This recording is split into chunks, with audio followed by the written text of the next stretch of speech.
किसी को बरगलाने का बहाना ढूंढने वाले लोगों का यह गलतफहमी न रहे कि हम किसी के कहने पर निर्णय लेते हैं। मैं अधिकारियों से भी स्पष्ट तौर पर कहना चाहूँगा कि अगर उनके काम में अनावश्यक देरी हुई, जनता को परेशान किया गया या रिश्वत लेने की शिकायत मिली तो कार्रवाई तय है। इसकी लगातार कई स्तर पर समीक्षा भी की जा रही है। ईमानदार अधिकारी सम्मान पाएंगे, लेकिन जनता को परेशान करने वाले गलत मानसिकता के लोग के साथ सरकार की सहानुभूति नहीं रहेगी। इसलिए हमारी सरकार ने तय किया है कि अब भूमि विवाद को केवल कागजों में नहीं, जमीन पर समाप्त किया जाए। मैं आज इस ऐतिहासिक धरती से स्पष्ट संदेश देना चाहता हूं कि बिहार में भूमि सुधार का अभियान रुकेगा नहीं। जो लोग चाहते हैं कि विवाद खत्म न हो, मुकदमे चलते रहें, गरीब और आम लोग परेशान होते रहें, ऐसे लोगों को यह समझ लेना चाहिए कि अब बिहार बदल रहा है। अब सरकार की प्राथमिकता स्पष्ट है, जनता का अधिकार और न्याय। आज का यह भूमि सुधार जन कल्याण संवाद इसी सोच का हिस्सा है। हम चाहते हैं सरकार और जनता के बीच कोई दूरी न रहे, लोगों को अपनी समस्या बताने के लिए दलालों के पास जाना न पड़े, महीनों दफ्तरों के चक्कर न लगाने पड़े और न्याय पाने के लिए सालों इंतजार न करना पड़े। इसलिए हम प्रमंडल स्तर से इसकी शुरुआत किए। आज हमारा प्रमंडल स्तर का आखिरी जनसंवाद कार्यक्रम है। कुल मिलाकर अभी तक का यह 10वां जनसंवाद है। जनसंवाद में 15,000 से अधिक लोगों की शिकायतें मिली है। सभी के समाधान का डिजिटल तरीका अपनाया गया है। आप सभी की शिकायतों पर स्कैन करके ऑनलाइन कर उसकी रेगुलर मॉनिटरिंग की जाएगी।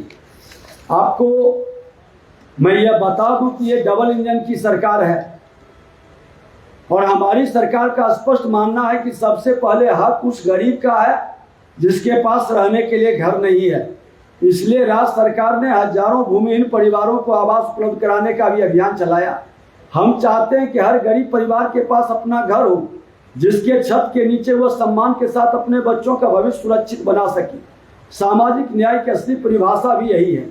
भूमि व्यवस्था में सबसे बड़ी समस्या केवल विवाद नहीं है, सबसे बड़ी समस्या है भूमि माफिया और अवैध कब्जा। मैं आज स्पष्ट कहना चाहता हूं कि सरकारी जमीन हो या गरीब कमजोर लोगों की जमीन, उस पर कब्जा करने वाले को बख्शा नहीं जाएगा, किसी भी सूरत में उसे छोड़ा नहीं जाएगा। जो लोग सरकारी जमीन हड़पते हैं, गरीबों की जमीन पर कब्जा करते हैं और फर्जी कागजात बनाकर व्यवस्था को धोखा देते हैं, उनके खिलाफ कानून के तहत सख्त कार्रवाई की जा रही है। ऐसे मामलों में सभी अंचलाधिकारियों को पत्र जारी कर मुकदमा दर्ज करने का निर्देश दिया गया था। परिणामतः लगातार वैसे माफियाओं को चिन्हित कर मुकदमा दायर किया जा रहा है। कोई कितना भी प्रभावशाली क्यों न हो, कोई कानून से ऊपर नहीं है। भूमि से जुड़े मामलों में कहीं भ्रष्टाचार या लापरवाही पाई जा रही है तो उस पर सख्त कार्रवाई हो रही है। मैं अधिकारियों से भी स्पष्ट तौर पर कहना चाहूँगा कि अगर उनके काम में अनावश्यक देरी हुई, जनता को परेशान किया गया या रिश्वत लेने की शिकायत मिली तो कार्रवाई तय है। इसकी लगातार कई स्तर पर समीक्षा भी की जा रही है। सरकार की नीति बिल्कुल स्पष्ट है।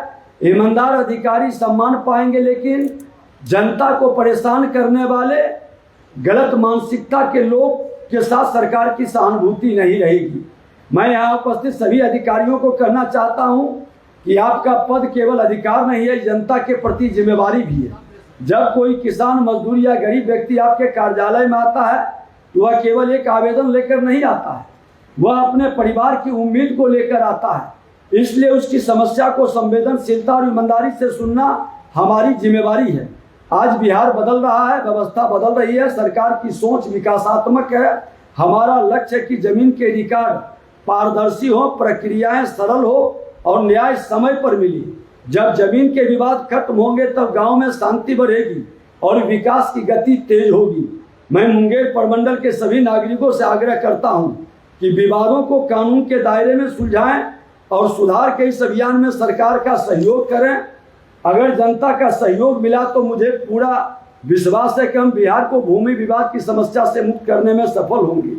आज कुछ लोगों को गलतफहमी है कि सीओ के हड़ताल के कारण पूरी व्यवस्था रुक जाएगी। आप इसे रोक नहीं पाएंगे। सरकार सक्षम है। अगर जो जनता की समस्या को आप लंबे समय तक बाधित करेंगे, हम वैकल्पिक व्यवस्था बनाएंगे। हम उस सीमाओं से भी आगे जा करके यहाँ पर अस्थायी सीओ की व्यवस्था भी बना सकते हैं। ये अब कुछ लोगों को ये भी रहता है कि माननीय मंत्री जी को उनका पीए, पीएस या विभाग के पदाधिकारी प्रभावित कर देते हैं। मैं स्पष्ट कर देना चाहता हूं कि अपने विभाग के पदाधिकारियों का कानून सम्मत विषय को मैं जरूर स्वीकारता हूं, देखता हूं। और कल कुछ हमारे मित्रों ने बड़े जोर शोर से उछाला कि उनके पीए ने एक फाइल पर साइन करा दिया। उस दिन तो वो थे भी नहीं। हम और प्रधान सचिव महोदय यहाँ बैठे हैं और वो फाइल डायरेक्ट प्रधान सचिव महोदय ने लाया कि मुख्यमंत्री सचिवालय से फोन आ रहा है, कल कैबिनेट है, उसमें जाना है और मुख्यमंत्री का आदेश, वो हमारे बॉस हैं, उनका आदेश मेरे लिए सर्वोपरि है। और हमने उस फाइल को कैबिनेट में भेजा क्योंकि जो हमारे नेतृत्व करता है, जिनके नेतृत्व में सुशासन स्थापित करने का संकल्प हम लोगों ने लिया है और ये सुशासन से समृद्धि की ओर कदम बढ़ाना है, उसमें तो कहीं किसी का बीच में तो कोई था भी नहीं। ये डायरेक्ट वहां के आदेश पर प्रधान सचिव महोदय के द्वारा हमने भेजा। लेकिन कहानी गढ़कर किसी को बरगलाने का बहाना ढूंढने वाले लोगों का यह गलतफहमी न रहे कि हम किसी के कहने पर निर्णय लेते हैं। किसी के बहकावे या किसी गलत ढंग मंशा से प्रेरित होकर अराजकता उत्पन्न करने वाले का यह समय बिल्कुल न्यायोचित नहीं है।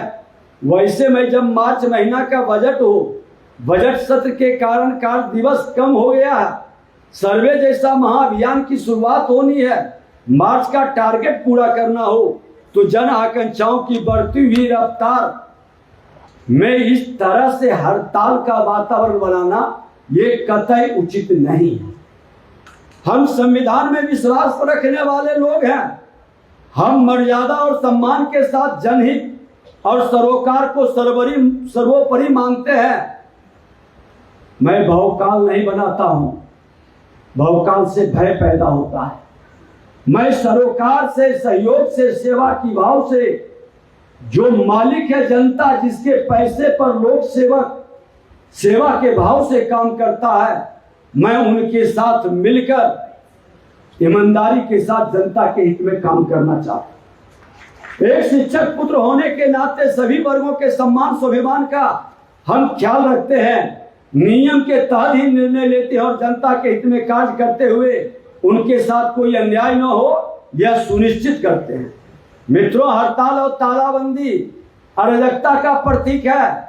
ऐसी मानसिकता जिस राज्य और देश में रहा उसका पतन सुनिश्चित हो जाता है। और आपने देखा यहाँ तो नौजवानों की भीड़ ज्यादा है, लेकिन हमारे बहुत सारे पुराने लोग हैं।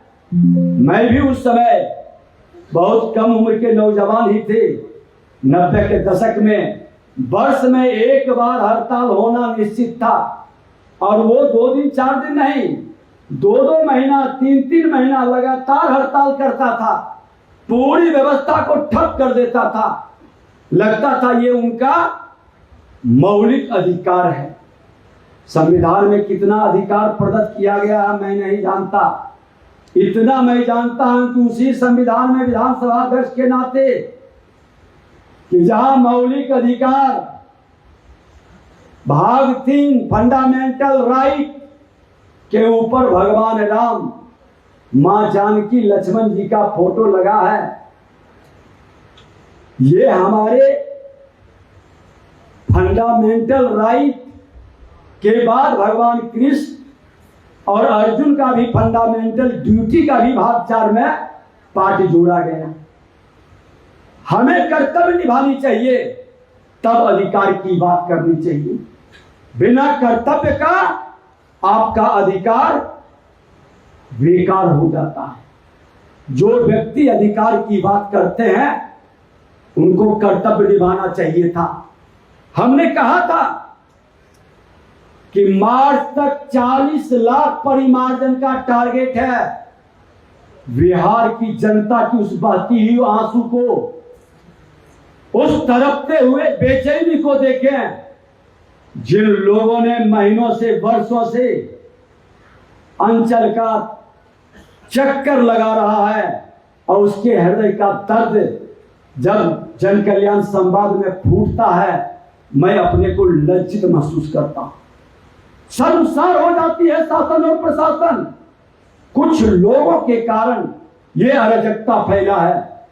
हमारे अच्छे पदाधिकारी भी हैं, हम गौरवान्वित भी हैं कि आज इस हड़ताल के बाद भी आधे लोग हमारे ड्यूटी में हैं।